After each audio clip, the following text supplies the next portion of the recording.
ഉക്രൈനിലെ യുദ്ധം എന്ന് തീരും എന്ന് ചോദിക്കുന്നവരോട് അത് തീർക്കാൻ ഞാൻ ഉദ്ദേശിച്ചിട്ടില്ല, മാത്രമല്ല അടുത്ത യുദ്ധം ഞങ്ങൾ തുടങ്ങാനും പോവുകയാണ് എന്ന് പറയാതെ പറയുകയാണ് റഷ്യൻ പ്രസിഡന്റ് വ്ളാദിമിർ പുടിൻ.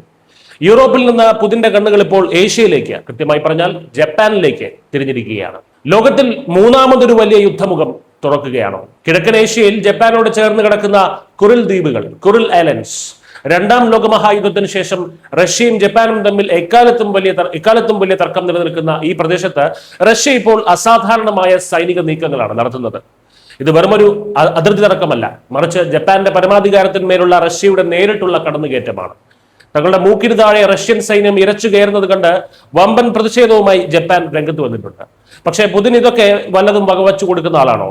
ഇല്ല എന്ന് മാത്രമല്ല, ഈ നീക്കത്തിന് പിന്നിൽ ജപ്പാനെ വിറപ്പിക്കുക എന്നതിനേക്കാൾ വലിയൊരു മാസ്റ്റർ പ്ലാൻ കൂടിയുണ്ട് പുതിന്. ആ മാസ്റ്റർ പ്ലാന്റെ ലക്ഷ്യം സാക്ഷാൽ അമേരിക്ക തന്നെയാണ്. ഏഷ്യ പസഫിക് മേഖലയിൽ അമേരിക്കയുടെ ഏറ്റവും വലിയ സഖ്യകക്ഷിയാണ് ജപ്പാൻ എന്ന് നമുക്കറിയാമല്ലോ.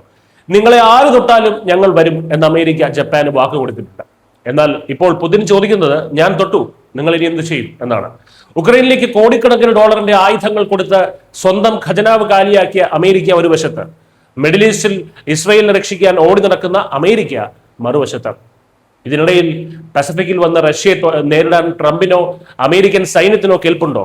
ഇറാനുമായുള്ള പശ്ചിമേഷ്യൻ യുദ്ധത്തിൽ ആയുധക്ഷാമം കാരണം സുല്ലിട്ടിരിക്കുന്ന അമേരിക്ക തൽക്കാലം അതിന് മെനക്കെടില്ല എന്ന് പുതിന് നന്നായി അറിയാം.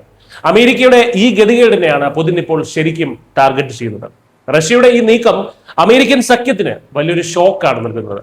അമേരിക്കയെ മാത്രം വിശ്വസിച്ച് നിൽക്കുന്ന രാജ്യങ്ങൾക്ക് സ്വന്തം സുരക്ഷയെക്കുറിച്ച് ഇപ്പോൾ വലിയ ആശങ്കയുണ്ട്. ഇതൊക്കെ കണ്ട് അമേരിക്കയെ നോക്കി ഉള്ളിൽ ചിരിക്കുന്നത് മറ്റാരുമല്ല, സാക്ഷാൽ ചൈന തന്നെയാണ്.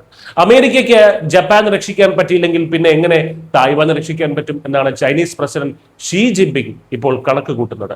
അതായത് ലോകത്തിന്റെ പല ഭാഗങ്ങളിലായി അമേരിക്കയുടെ സൈനിക ശ്രദ്ധ വിഭജിച്ച് അവരെ തളർത്താനുള്ള പുതിന്റെ തന്ത്രം ഇവിടെ 100% വിജയിക്കുകയാണ് എന്ന് തന്നെ പറയാം.